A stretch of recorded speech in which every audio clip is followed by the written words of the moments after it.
Hi everybody, we're going to be talking about an article from a colleague and a friend of mine, Sharon Conley. It was written in 2005. It is a case study on routinized action. I think you're going to enjoy it, and this is one that I definitely want you to read for this course.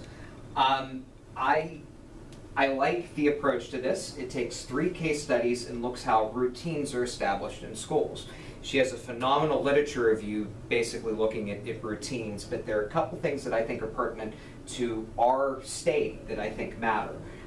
It used case studies, which once again, organizational theory, surprise, surprise, we're going to be doing case studies. And it looked how school routines can be used to understand organizational stability and change. So I love Sharon. If you attend any conferences with me, Sharon is one of my favorite people in the world. She does a lot of work on routines and how they are established. The big thing that she does is whether the routine is organic or inorganic in a system.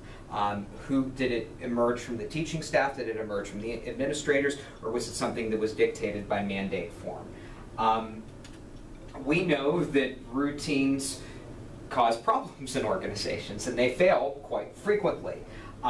Routines will be changed without any care to the stakeholders if they don't produce the desired outcome. There's new possibilities that come from it that could possibly be better, or if they fall short on the targets that they're supposed to make and meet. We looked at, this case study looks at, and Sharon looked at how routines were altered by management to try to address problems, fix what not work, and then reset what new targets should be based on what the routines did. I think you should read this. This is a fun article. I think this matters because we're constantly changing routines in schools, and we don't care what our teachers think. We don't care what our principals think. It's that whole concept that we talked about in the organization of a school year when we were talking about this the first week, how it's always gung-ho from the superintendent level and the building level, and we're going to do this year, we're going to do that next year, and then come October, November, December, those ideas just kind of just die out. Schools are high-pressure environments, and when something doesn't work, we change routines. Sometimes stakeholders aren't prepared for the challenges of routines changing, especially if they're new teachers or new administrators. I try to tell you this, and I relate this to the Paulston stuff that we looked at earlier, is that routines are going to be more functionalist in nature. Whether it's radical functionalist or functionalist, it's going to be more along the lines of the people that are making the changes happen and are doing it, not the ones that are sitting back. Basically, their anger level will determine if it's a structural functionalist or it's a radical functionalist. It helps an organization's performance. If they're done correctly, it'll speed up the expectations in the organization. It's why we set routines.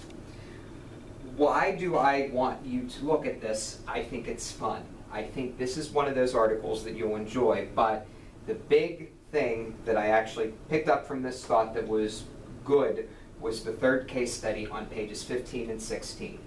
If you only look at one thing from this article, that would be the thing I look at, and that would be the thing that I consider. So, what are the big ideas and takeaway messages? That routines are reactionary and responsive, so they're going to change. If something causes something to change, somebody's going to come up with a new routine, and they're not going to care what the stakeholders think about it. Teachers and veteran employees are not going to go along with the routines. This is that Cotter book that I've mentioned a few times, Our Iceberg is Melting. When the iceberg is melting and we have to move on to something new, or even Who Moved My Cheese? When the cheese moves, it's the veteran employees that don't want to change with it. You have to know the routines are bureaucratic. As future superintendents, you're going to have to push these down to the principals, and they might not want it to be pushed down. So that can be a problem as well. So, will this be good for you? Is this a good article to use for your dissertations? I mean, if you are consistently in a district and plan to move up in that district, I would certainly look at this method. This is something that could help you. If you're looking on going elsewhere, changing districts, I don't think this is necessarily a good base to write your theoretical framework, but if you're staying internal, this is great.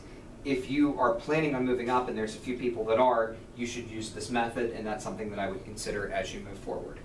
So that's it for this article. I love Sharon, and I think that you'll get a lot out of reading some of her work. Thank you.